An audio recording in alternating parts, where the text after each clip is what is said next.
Hello, listeners. This is Kat, and welcome back to Put Your Hands Up Podfic. This will be the continuation of State of Mind. This will be Part 2, Chapter 2, entitled Bad Moon Rising. It was 2 in the morning, and Izuku couldn't sleep. He was alone in the apartment, but for the first time in a long time, he felt something that wasn't negative. The greatest hero in Japan had told him, the useless Deku, that he could be a hero, and his spirit was practically soaring. Amidst that, though, was anxiety. He found it difficult to accept that All Might could want him as a successor. He had lived too long feeling like nothing, to all of a sudden accept that he really was more than that. Izuku adjusted his position in his bed.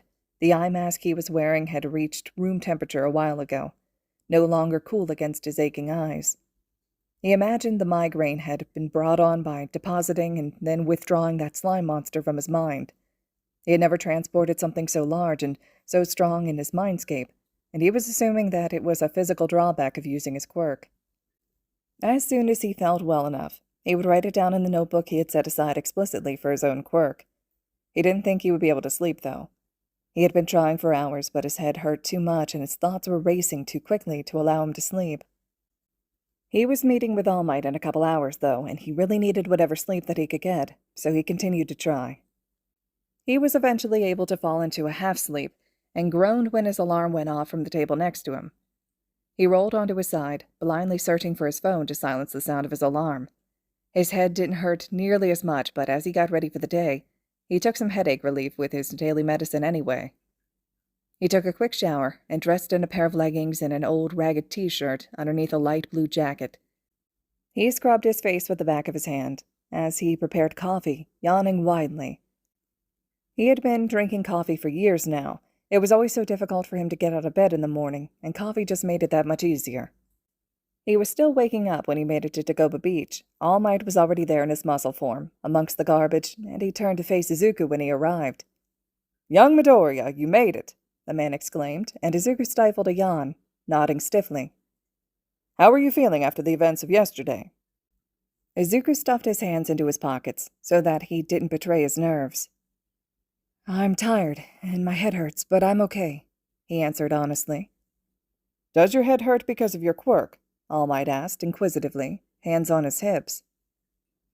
"I think so," Izuku shrugged, gnawing on the inside of his cheek. "What is your quirk exactly?" All Might asked. "From my perspective, it looked like some sort of transportation. You said it was useless, but that seems like a very powerful quirk, my boy." Izuku looked down at the ground, his hand going to scratch the back of his neck nervously. He was unused to so much attention from anyone, let alone the #1 hero. "It is a transport quirk of sorts. It's called State of Mind," he explained, looking around at the trash surrounding them before picking up a broken bottle near his feet. He removed the glove with his teeth from his left hand, and with the glove hanging from his mouth, he laid all 5 fingers against the glass. It blipped out of view. He looked up at All Might, who was watching with obvious interest. Izuku flushed, but went on. "It goes to my mindscape." All Might made a sound of surprise in the back of his throat. "What?" Izuku nodded, a small smile pulling at the edge of his mouth for the first time in forever. It felt weird. "I can store multiple things in my mindscape, but mostly only small things. But I have been practicing with larger things. I can put them in and take things out at will." "Young Midoriya, that is an amazing quirk," All Might practically yelled. Izuku shook his head. "My mindscape changes based on my state of mind. I have a—" Izuku hesitated, searching for the best word and struggling. "An unstable mind," he finally said, shrugging. "I often get things back destroyed that I put in there, and the couple times I accidentally put my mom in there, she described it as a hellscape. She said she still gets nightmares about it. It takes all 5 of my fingers to work. That's why I wear gloves. I never want to accidentally send someone there again." All Might tapped his chin. "Despite that, that is still quite the useful quirk." He said those words lightly, as if they meant nothing, but Izuku inhaled sharply, blinking up at All Might's form. "Really?" he choked out, eyes growing wet. All Might finally looked down, seemingly surprised by the sudden teary state of his new successor. "Of course!" He reached out to pat the boy's shoulder, but a flash of fear in his eyes had All Might hesitating. "Are you all right?" he asked instead, allowing his hand to fall to the side. Izuku nodded, wiping his eyes and standing more firmly against the ground. All Might grinned. "Good. Now you must be wondering why we're here." He gestured around at the mountains of trash surrounding them. Izuku nodded. "We need to get your body ready to handle One for All," he began. "I thought I was already ready for it," the boy asked, with a slight tilt to his head. All Might laughed. "If I gave you my quirk now, my boy, your bones would explode the first time you tried to use it." "What?" Izuku choked. "We must make your body stronger to handle One for All's raw strength," All Might explained. The boy chewed his lip for a second before saying, "I have been in gymnastics for 4 years now, if that helps any," the boy asked, removing his jacket and pulling up his t-shirt to reveal a set of rather developed abs. All Might deflated, spewing blood. Izuku's eyes widened as he lurched forward as if trying to help, his hands hovering near All Might's smaller form. "Sorry, All Might," the boy uttered with uncertainty. All Might shook his head, waving it away. "No worries, and call me Yagi in this form. About the gymnastics, yes, I believe that will help." He smiled at the boy and received a small smile in return. 8 months later, and Yagi was meeting Izuku on the mostly cleaned beach. He arrived early and sat on the roof of the truck he had rented for the purpose of hauling the garbage. He was in his powered-down form to save time for the rest of the day. Izuku wasn't due to arrive for another hour or so, and Yagi took the time to admire the boy's progress over the months. Izuku had already exceeded what he had asked him to do, and there wasn't a lot left to do. His body had grown, along with the progress, gaining muscle and losing what little fat was left over after his gymnastics practices. Physically, the boy was ready, and as long as he was mentally ready, Yagi intended to give him One for All today. He was worried about the boy mentally, though. Through slight interactions and conversations, Yagi was made aware of the challenges the boy faced from his mind. He had often come to the beach with burns on his arms, causing Yagi to worry about bullying. There were also old and new burn scars scattered across his torso and legs. When Yagi asked the boy about them, his answer was a casual wave of his hand and the explanation that his dad breathed fire, which only worried Yagi more. After that, the blonde had paid more attention to Izuku's reactions to things. He caught him flinching at the most random of things, afraid of loud sounds, and he was nervous when Yagi made any attempt to touch. He had eventually come to trust him, though, and now seemed to seek out Yagi's affection at any possible chance. Yagi had no problem giving it. The boy was touch-starved. When he asked about Izuku's mother, suggesting that they meet up, maybe have dinner together, Izuku had only shaken his head and successfully ended the conversation right there. All in all, it was very certain to Yagi that the boy did not have a happy home life. Despite this, he was one of the purest, most innocent souls he has ever met, and a very worthy successor. Of that Yagi was sure. He felt Nana would be proud. The sun was only just starting to arrive when Izuku did. He was wearing clothes that Yagi had gotten him after he had expressed the interest in colored leggings. He wore leggings with a galaxy theme on them underneath neon green shorts. His shirt was personalized with the writing, "If you think I'm crazy, you should see my mind," which Yagi secretly thought was hilarious. "Hey, Yagi," he smiled as he approached. Yagi returned the smile and slid down from the truck. "Young Midoriya, how are you?" The boy shrugged, which was the answer he usually gave. He follows him down to the beach where they face the sunrise together. "You've done a great job." Izuku blushes under the praise, still unused to compliments. After a moment of silence, Yagi turns to face the boy. He poofs up into his muscle form, an award-winning smile decorating his face. "If you are up to it, I believe you are ready to receive One for All," he says, arms on his waist and chest extended. His posturing doing what it always did, a glint of admiration and awe decorating Izuku's face. After a moment of hesitation, Izuku nodded, and All Might's smile grew even wider. He reached up to pluck a hair from his head and extended it out to his successor. "Eat this." Izuku recoiled, eyes moving to the hair and then to Yagi. His eyebrows drew together in confusion. Eat the hair?" Yagi nodded. "You must ingest my DNA to transfer the power." Izuku's lip curled up slightly as he took the long hair. "Isn't there another way?" He frowned. Yagi raised an eyebrow at him, and Izuku shook his head. "Yeah, you're right. Hair is the best way." Izuku then proceeded to shove the hair into his mouth and wash it down with half his water bottle. "Ugh," he voiced, wiping his mouth with the back of his hand. Yagi laughed, deflating. Let's get something to eat, Yagi suggested, and Izuku nodded rapidly. Lately, he had been constantly hungry. All the energy he used moving the garbage would do that. Together they left the beach, heading to a cafe they had been frequenting, often the past 8 months. I don't feel any different, Izuku muttered from Yagi's side. It will probably take a few hours, Yagi reassured the boy before they reached the cafe. They ordered drinks and snacks and then settled into a corner booth. They sat in a companionable silence until their drinks and snacks were ready.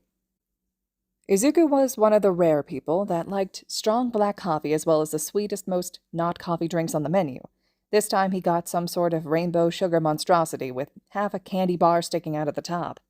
Yagi grimaced at the sight of it, but made no remark, having long since become accustomed to Izuku's eclectic taste. Excitedly, Izuku took a huge drink from the large straw. So, how was your mother? Yagi asked, taking a sip of his plain green tea. Izuku choked, jerking backward. Yagi's eyes widened in concern as the boy coughed, clutching his chest.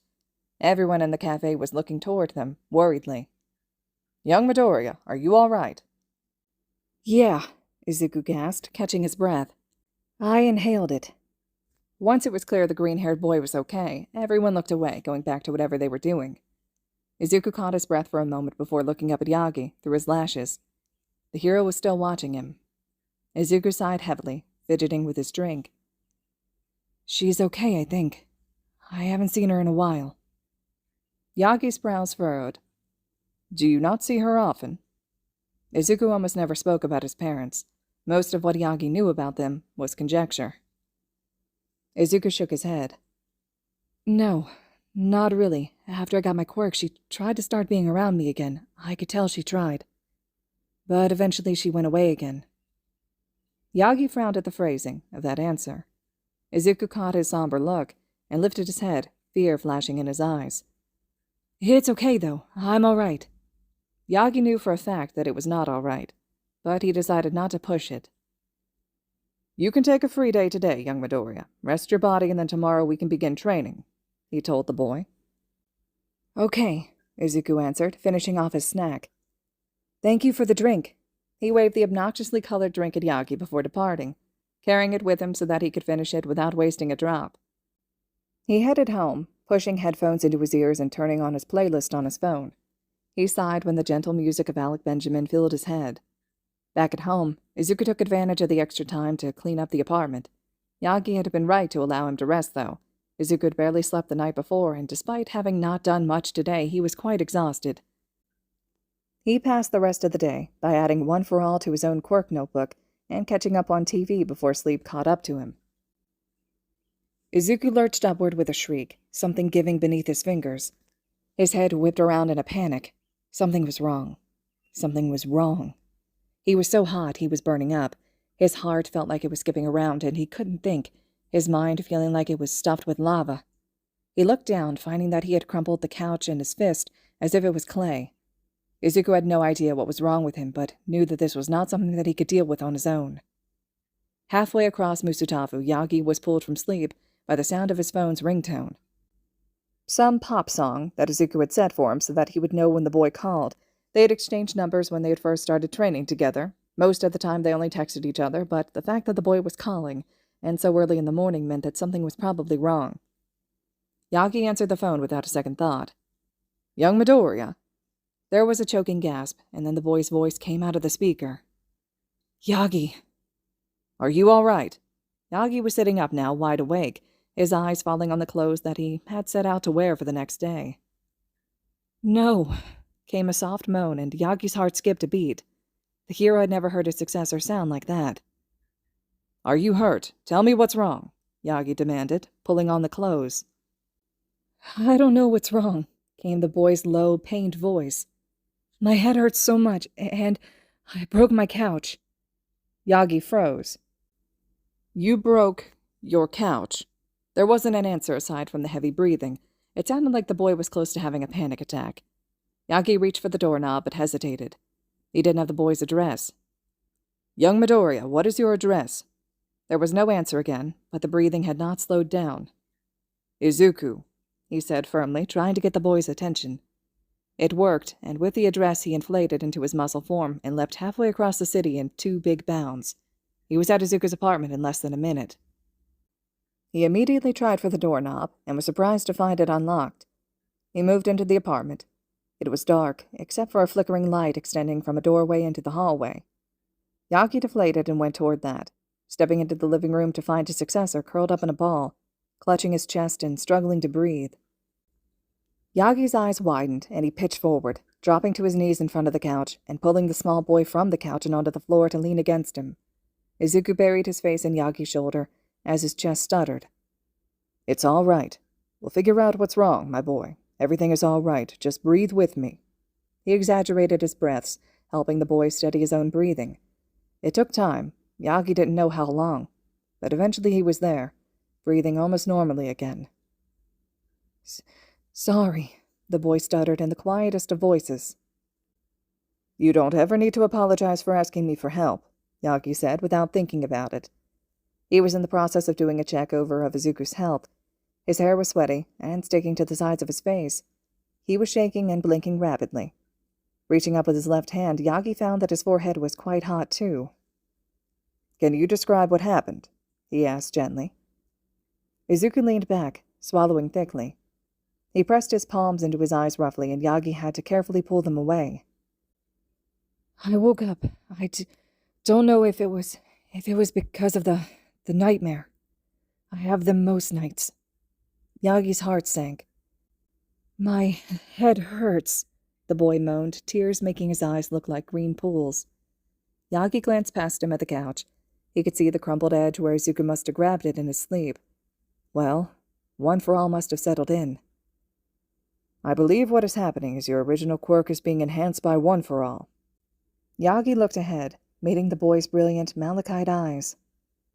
"I was quirkless, so I didn't experience anything of the like, and my predecessor never got around to talking about it." Izuku frowned at the hero, his brain struggling to keep up with everything Yagi had just said, but his head hurt too much to comprehend all of it. He would think about the rest later, but his original quirk, Izuku closed his eyes and tried to imagine his mindscape. He could never see it, but he could feel that it was growing, changing, strengthening. It would make sense that was why his head felt like it was exploding in slow motion.